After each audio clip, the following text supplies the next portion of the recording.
Empire has been pretty strong, and it's strong again. Here we go. 31.9, Andrew, is Empire for December. And the reason that's important is because 43 is the all-time high. This series started back in 2001. It was 43 back in July. So these numbers are super strong. Retail sales for November up 0.3%. That is a huge miss, Andrew. That is about 1/3 of what we were expecting. And I'm sure there may be revisions, but at this point, the 1.7 in the rearview mirror sticks. So a big sequential miss. And if we look at X autos, it's still soft, still 1/3 of expectations at up 0.3%. And when you strip out autos and gas station sales, it's up 0.2. So these are really soft numbers. The control group number that's plugged into other economic numbers like GDP is down 0.1%, down 0.1%.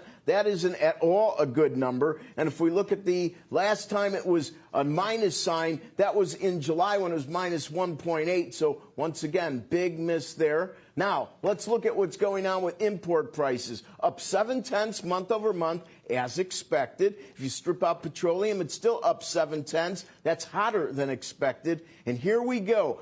First, let's do export prices month over month, up 1%.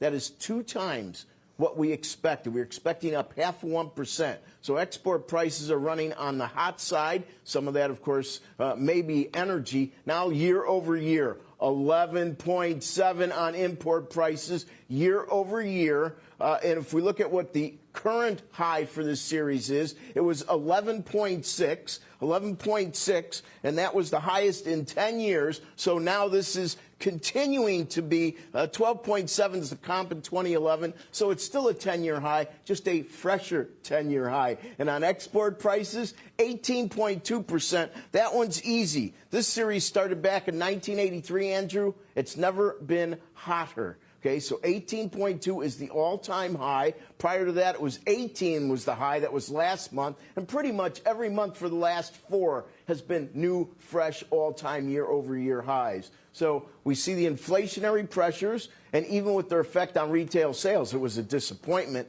Now, why is it a disappointment?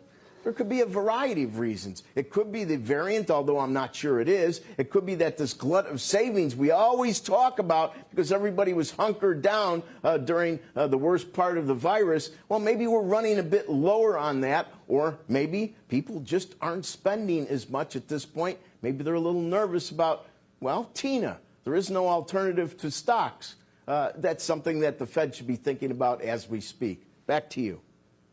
Okay, Rick, thank you for that. Steve Leisman is sorting through some of the data as well. What's your take?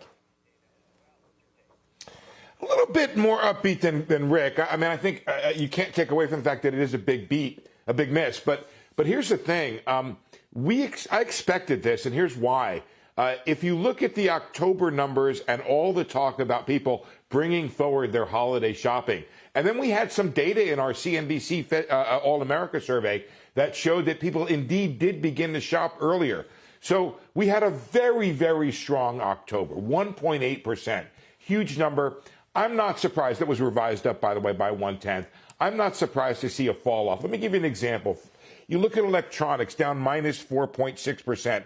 They were up 3% in the prior month. They're up 17% year to date. You go to look at what's happening in sporting goods. It was up, still up strong, actually, 1.3%. But actually, I was one of the general merchandise stores, department stores, minus 5.4. They're up 25% year to date. They were up 2.5% in the prior month. So I'm looking at this holiday season, October and November, kind of together. December is going to be kind of the rubber match in terms of the two to see just how strong retail spending is. One thing that's important here is that food service and drinking places, it's the one service sector that we have in this report. Remember, 1/3 of consumer spending is goods and 2/3 is services, but that was up 1%. So you did have this little bit of a shift here from goods to services. So that's pretty upbeat. And I also like the New York Fed Empire State number showing that manufacturing in the New York area is doing well. I think that's important, Andrew, for the outlook.